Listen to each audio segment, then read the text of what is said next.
Yeah, I agree. That gray kind looks awful.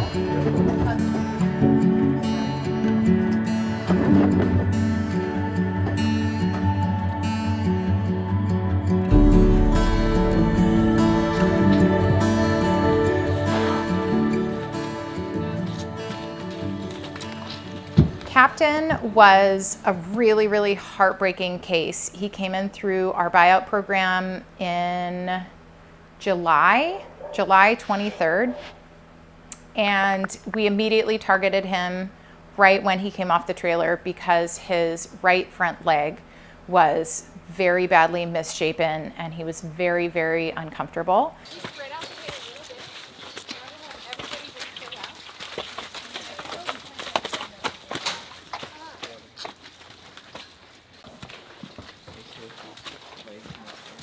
All right, I'm gonna go get some sedative and some pain meds. I'll be right back. That works out. Yeah, we can shove them out. This is not closed. With these, Sweet thing. Oh my gosh, what is it?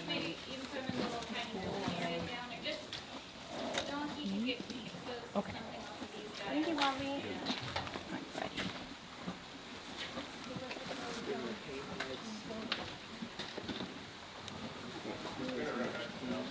See the muscle fasciculations? He's so fatigued from having to overuse this leg. He's leaning up against the gate over there.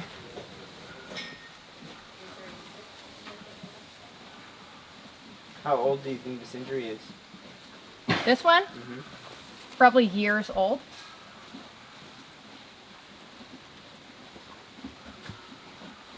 It's old. Someone please tell me it's not a female and they tried to breed her. This is a gelding, Okay. thankfully. Oh, okay, old maybe. Oh yeah. 12. Oh wow. His heart rate was in the upper 60s. He was a very sweet boy. He was very halter broken, so we were able to easily catch him, and we immediately gave him some intravenous pain medication. His heart rate did come down somewhat with that pain medication, but he clearly was uncomfortable. Okay, heart rate was in the 60s and it's come down to about 48, which is a really nice, oh my goodness, nice. Now it's 48, so 48 is still elevated. We still have pain and a ton of effusion back here, but that's a really nice response. That's what we're looking for. This horse didn't just get Banamine, he also got dormosidan. I would really like radiographs of this leg, but I don't think that we're gonna be able to fix it. So I wanna make sure it's fair to him, that he's comfortable enough that we can take an x-ray. And I think he is. I think we bought ourselves a little bit of time. I'm just gonna palpate. So is his labored breathing from the drugs or is it No, like his whole not from the drugs. Oh man. Do you guys see this? That's all effusion in the tendon sheath right here.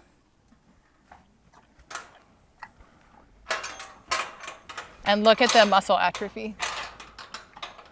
I think that injury it's definitely over a year old. And I say that because, can you see the severity of the muscle wasting right here? Like this is one of the pectoral muscles. This one is also very weak, but look right here.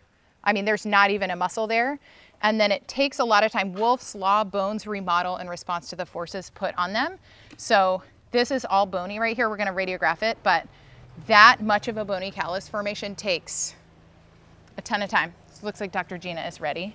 The hardest part about this case for me, broken bones are never a good thing, but when you have badly broken bones in multiple locations, and then you have such severe muscle atrophy that it's been going on for months to years and no one's intervened, that is what really makes you not sleep well at night in those cases. You know, suffering for a couple hours or even a couple days is atrocious, but suffering for long, long periods of time is awful. And this poor horse had probably the most severe pectoral muscle atrophy I've ever seen. He was a big draft horse and he was only 12 years old.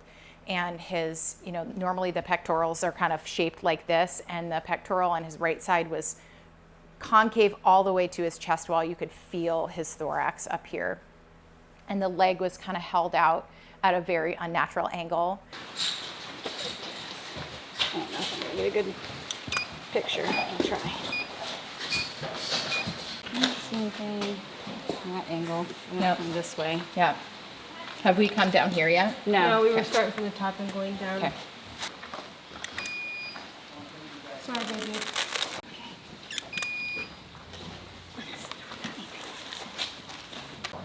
Okay, just the storm. Okay. Yes. And are we putting a microchip on? No. Oh my gosh. Do you want a DP? Yes, I think it would be great to learn from this case. Absolutely We also will not have- change outcome. Oh my goodness. Oh my goodness. That's lateral right Yeah. here, and then this one So we've got is an angle that way. elbow fracture and carpal Yeah. fracture. That's what I thought. What's happening? So we knew this without taking a radiograph because on palpation you can tell that this has definitely been fractured. What Dr. Gina found is that there's a fracture in this elbow joint as well as the carpal joint, and it feels from the outside like a solid bony mass, but when you look at it, it's just like if you picture a piece of coral with tiny little bony shards and fragments, that's what the whole carpus looks like. Look at that. Oh my goodness. Poor So baby. this is what I'm talking about, and if you would touch this, it's very, very pokey and painful. These joints have bone touching bone. This horse also has severe soft tissue effusion. Post-mortem, I think it would be great to tap that. I don't want to do it Right. while he's with us, but there's absolutely nothing that we could do. Even a like prosthetic limb would be, this horse would be a very poor choice for because he has a fracture here and here. And if you look at his foot, I mean, look how much the foot has grown in response. He's dragging this toe and wearing that off. So he's got fractures, soft tissue damage, nerve damage. Sorry, buddy. And he's only 12 years old. This was actually Dr. Gina's case on intake. I saw him and gave him pain meds, and then on intake days, since we have two vets, we're doing two different things. So Dr. Gina very capably and very quickly took radiographs of his whole leg, and what we found was that his elbow had a fracture. So the joint right up here at the top, horses' elbows are higher up on their thorax than humans. And then his carpus, which is the equivalent of the knee, was also fractured in multiple places. And he had what we would call a non-union, where the bones tried over time to make a bony bridge and they weren't able to. So when we have that full bony bridge, sometimes a broken leg can become a functional leg again, and then that animal would have more comfort. But in Captain's case, he just had bone riding on bone in an uncomfortable manner, and he had to walk around like that. And he was so big, and it was a front leg, that he really couldn't compensate well. That big, beautiful draft boy that was only 12 that we're talking about having a carpal and a ulnar fracture or distal humeral fracture. This is his carpus, or his, what everyone calls the knee, but it's really his wrist of his front leg. If you look at all this, it shows a lot of reaction remodeling. There's a lot of like that moth-eaten appearance that we were talking about before. And then this is it on a lateral. If you see that, it's not supposed to cave in like that and have all that out there or back there. And then we go up. All of this right here and stuff is abnormal. This is his elbow. Okay. There's another view of his elbow. So, yeah. So unfortunately he has fractures in two places on the same limb. So that's really hard for especially a big draft horse to recover from. If he was a smaller, leaner type of like mini horse or a hackney pony or something like that, and he was well adjusted, a prosthetic could definitely be something in his future, but he's just so big it would be very hard for him to get up and down and move around. So fortunately, the last act of kindness is the best thing we can do for him at this point.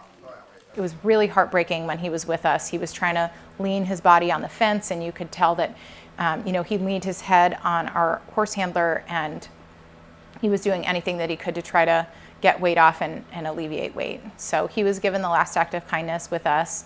He was a very, very sweet boy. He got a big bucket of grain and some good pain meds, but it's just really heartbreaking that his owners not only didn't do the right thing when the injury initially happened, but then they let it go on and on and on for likely months and months, maybe even to years.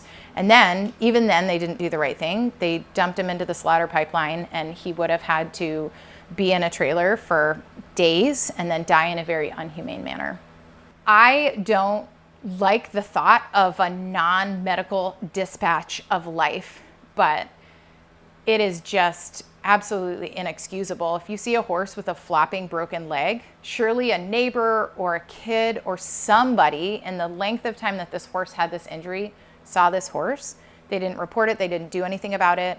If you see an animal that you believe is suffering, you can call your local law enforcement. There are animal control officers. Almost any veterinarian I know, if they have the time and you can get in contact them, will intervene in an animal welfare case. But at the very, very least, humanely dispatching that animal, is inexpensive and would have been far kinder for this poor boy than going through what he went through. So obviously, call your veterinarian is the first thing. But even in the absence of that, find someone who can help or give you advice. This is unrelated, but I'm a member of an online veterinary equine advice group where owners are allowed to post questions, and there are like 50 approved equine veterinarians that volunteer our time to try to answer those questions. And obviously we can't legally diagnose and prescribe medicine, but there are a lot of vets on there that give owners advice or say, trailer to a vet and do this one test. And so there are resources out there, even if you can't get a vet out immediately, but please do something. And if you see something and it's not your animal, report it.